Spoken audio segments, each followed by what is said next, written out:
Automatic transmissions are the second most expensive problem that you can have on a vehicle. Automatic transmissions come in many flavors. Some of them are DSG, some of them are hydraulic planetary, some of them are CVTs.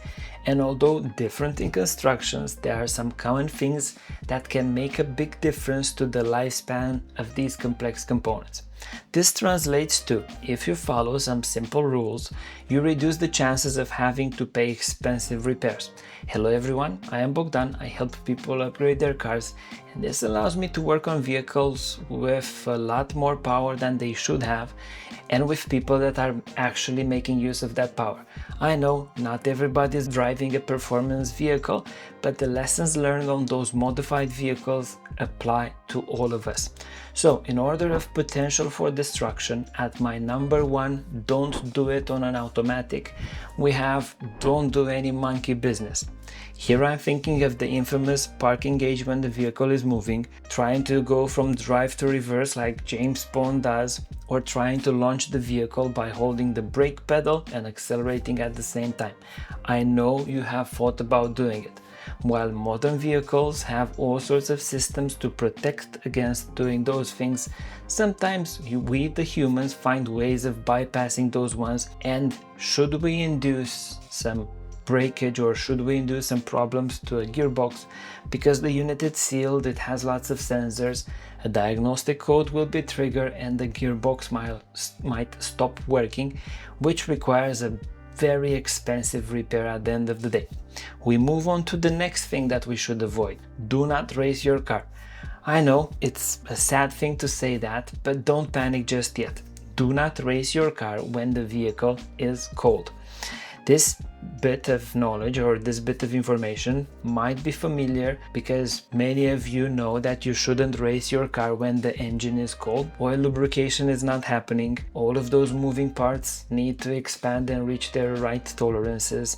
But a thing that very few people know is that the gearbox is reliant on the engine to warm itself up. So the same story about tolerances and lubrication applies to the gearbox, only that the gearbox will warm up much slower than the engine. The key takeaway here is that when you want to race your vehicle, engine temperature will rise faster than the gearbox. So keep in mind that the gearbox will be colder and it will take longer to warm up. Don't try to outsmart the TCU, because sadly we are the weak link. When you need to drive, just put it in drive. When you need to reverse, put it in reverse.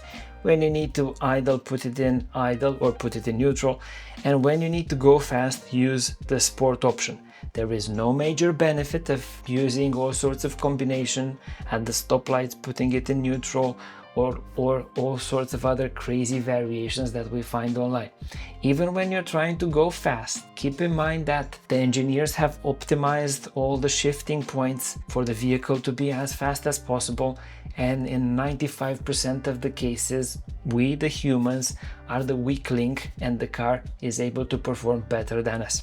You might have heard about the controversial ECU remaps, people also remapping the gearboxes and doing all sorts of bad things to their vehicles. I know, sometimes we might be forced to do all of these automotive sins, but we need to be conscious of the fact that someone will pay the bill. The ideal course of action, if we want to avoid problems, is to shorten up the servicing intervals for the vehicle or even for the gearbox. This leads us to another topic, an important topic, which is don't ignore gearbox maintenance. Some manufacturers will sell the idea that the gearbox doesn't need any maintenance, but if we do some more research, the gearbox needs maintenance. Here we need to do oil changes and filter changes. We need to use OEM components. We need to do visual inspections for oil leaks. Ideally, we should also do some diagnostic scans. And another key component is to monitor the coolant level of the vehicle, because a surprise killer for the gearbox is coolant contamination. Okay, we have a big overview of what keeps the gearbox in good condition and what can destroy it, but let's just mention the general servicing intervals that many of the most common gearboxes require. DSG gearboxes should be serviced every 40,000 miles, ZF gearboxes every 60,000 miles, and Mercedes is saying something about 60,000 miles. These intervals can change if we're driving it aggressively, if we are towing other vehicles, and if we're doing lots of start-stop journeys and the vehicle is being used quite a lot. Automatic gearboxes have another Achilles heel, something that they don't really like, and this is more of a bonus tip. Automatic gearboxes do not like being towed with the driving wheels on the ground. It has to do with oil lubrication and heat management, and the general guidance is to only tow them for very short distances and at very low speed.